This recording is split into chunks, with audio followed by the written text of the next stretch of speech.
আপনার সামনে এক্সাম। এখন এক্সামের জন্য আপনি কিভাবে প্রিপারেশন নেবেন? খুব সহজেই পড়াগুলো আপনার মুখস্থ হবে। এখন প্রথমে আপনার যে সাবজেক্টগুলো আছে এই সাবজেক্টগুলোকে দুইভাবে বিভক্ত করতে হবে। প্রথমে আপনার কাছে যে সাবজেক্টগুলো সহজ মনে হয় সেটাকে এক ভাগ করতে হবে, আবার যে সাবজেক্টগুলো কঠিন মনে হয় সেটাকে অন্য আরেক ভাগ করতে হবে। এখন আসি, সাবজেক্টগুলো ভাগ করা হয়ে গেলে আপনি কিভাবে লেখাপড়া করবেন, কিভাবে পড়লে পড়াটা মুখস্থ হবে।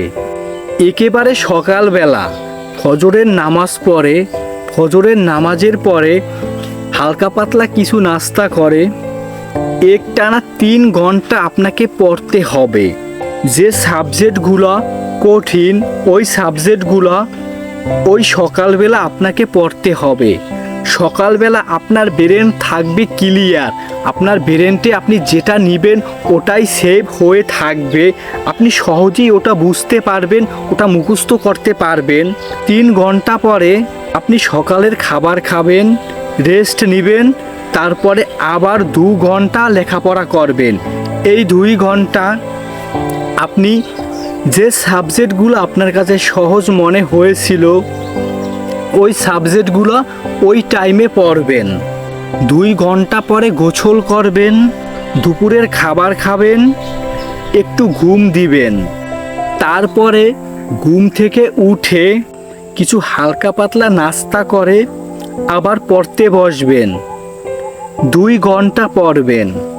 যে সাবজেক্টগুলো আপনার কাছে কঠিন মনে হয়েছিল ওই সাবজেক্টগুলো ওই টাইমে পড়বেন। বিকালটাও কেটে গেল। এখন আপনার কাছে কয় ঘন্টা হলো?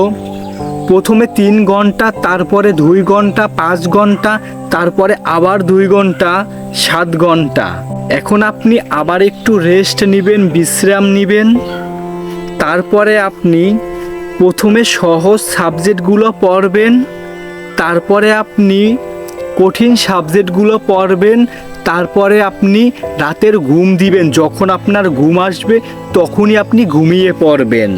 আপনি যদি এই রুটিন অনুযায়ী পড়াটা পড়তে পারেন তাহলেই আপনি আপনার পরীক্ষার জন্য খুব সুন্দর করে প্রিপারেশন নিতে পারবেন। এখন আসি, কোন সাবজেক্ট কিভাবে পড়বেন এই বিষয়ে যদি আপনাদের জানতে মনে চায়, জানার ইচ্ছুক থাকে, অবশ্যই একটা কমেন্ট করে বলে যাবেন, আমি সুন্দর করে বুঝিয়ে দিব। এই নিয়মে যে সাবজেক্ট আপনি পড়বেন খুব সহজেই আপনার মুখস্থ হবে।